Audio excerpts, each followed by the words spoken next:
ఈ రోజున మంగళగిరిలో తిరిగి వైఎస్ఆర్ కాంగ్రెస్ పార్టీని గెలిపించడానికి మూడవసారి నేను తిరిగి వైఎస్ఆర్ కాంగ్రెస్ పార్టీలోకి జగన్మోహన్ రెడ్డి గారి దగ్గర చేరడం జరిగింది.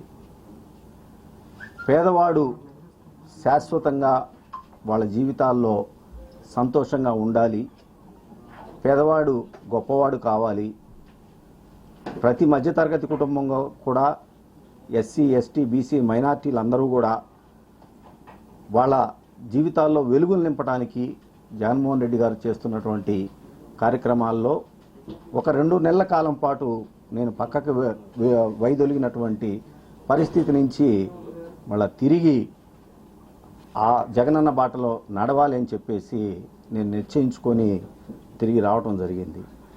మనందరికీ తెలిసిందే, రాజశేఖర రెడ్డి గారి బాటలో నడుస్తున్నటువంటి జగన్మోహన్ రెడ్డి గారు ఇంకొక 20-30 సంవత్సరాల పాటు ఈ రాష్ట్రానికి ముఖ్యమంత్రిగా నిలబడగలిగితే, ప్రజలందరూ కూడా అండగా ఉంటే పేదవాడు వాళ్ళ జీవితాలు పూర్తి స్థాయిలో ఉన్నత స్థితికి వెళ్తాయి అని చెప్పేసి ఇవాళ జగన్మోహన్ రెడ్డి గారు చేస్తున్నటువంటి పరిపాలన రుజువు అవుతూ ఉంది అనే సంగతి మనందరం కూడా చూస్తూ ఉన్నాం.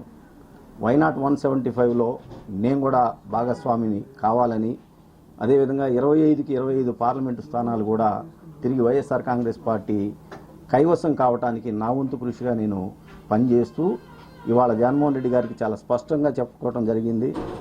2014 నుంచి 2024 వరకు కూడా 2 సార్లు నాకు ఆయన మంగళగిరి శాసనసభ్యుడిగా అవకాశం కల్పించినందుకు ఆయనకి ధన్యవాదాలు తెలియజేస్తూ, అన్నా మీరు ఏ అభ్యర్థిని మంగళగిరిలో మీరు ఇచ్చినా కూడా ఆ అభ్యర్థి విజయానికి పూర్తి స్థాయిగా అన్కండిషనల్గా నేను పనిచేసి ఖచ్చితంగా తిరిగి మూడవసారి మంగళగిరిలో వైఎస్ఆర్ కాంగ్రెస్ పార్టీ గెలుపుకి నేను పనిచేస్తానని చెప్పి చెప్పడం జరిగింది.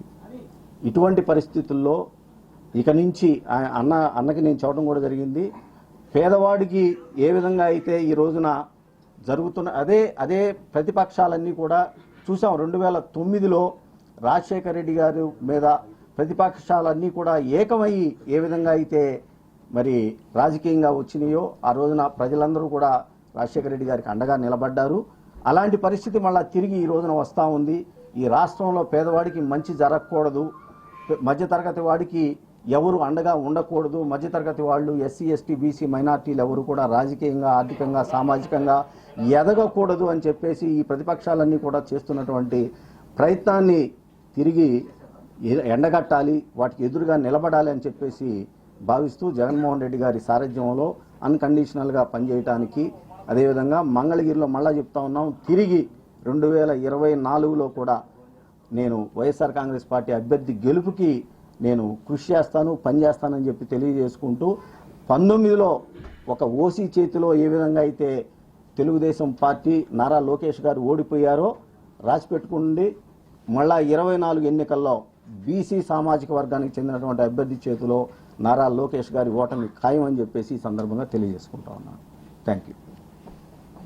ఓన్లీ మంగళగిరి వరకేనా సార్, ఇంకా మిగతా గుంటూరు పార్లమెంట్కి సంబంధించి నియోజకవర్గాలు అలాగే పొన్నూరుకు సంబంధించి అభ్యర్థి ఎంపిక చెప్తారండి, అది చెప్తామన్నారు. రీజనల్ కోఆర్డినేటర్స్ తోటి మాట్లాడుకొని ఏ నియోజకవర్గాల్లో నేను నా సేవలు పనికి వస్తాయని చెప్పేసి పార్టీ భావిస్తూ అన్ని చోట్ల తిరిగి నేను పనిచేయడానికి రెడీగా ఉన్నాను. వర్ధిల్లాలి ఆర్కే గారి నాయకత్వం, వర్ధిల్లాలి ఆర్కే గారి నాయకత్వం, జై జగన్, జై జగన్, జై జగన్, జై జగన్, జోహార్ వైఎస్ఆర్.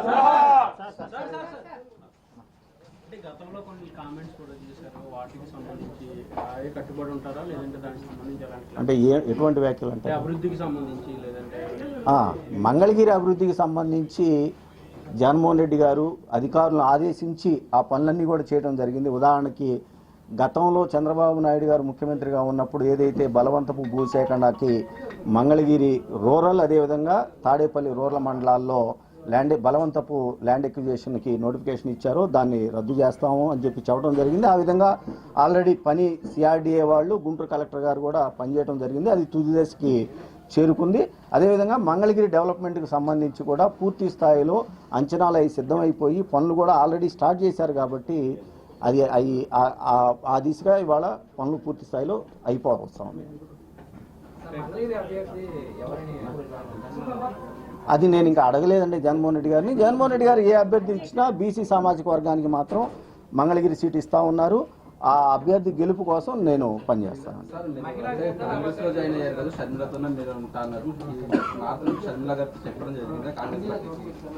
నేను చెప్పలే, అదే ఇందాక అన్నానండి. 2009లో రాజశేఖర రెడ్డి గారిని ఓడించడానికి అప్పుడు ఉమ్మడి రాష్ట్రంలో ఉన్నటువంటి పార్టీలన్నీ కూడా ఎలా ఏకమైపోయినాయో ఇవాళ తిరిగి జగన్మోహన్ రెడ్డి గారిని ఓడించడానికి ఈ రాష్ట్రంలో ఉన్నటువంటి పార్టీలన్నీ కూడా ఏకమైనవి. అది జరగకూడదు. ఎందుకంటే పేదవాడు గొప్పవాడు కావాలి, ఎస్సీ ఎస్టీ బీసీ మైనార్టీలు రాజకీయంగా ఆర్థికంగా సామాజికంగా ముందుకి రావాలి. ఆ దిశగా అడుగులు వేస్తున్నటువంటి జగన్మోహన్ రెడ్డి గారికి అండగా నిలబడాలని చెప్పేసి అనుకున్నాను.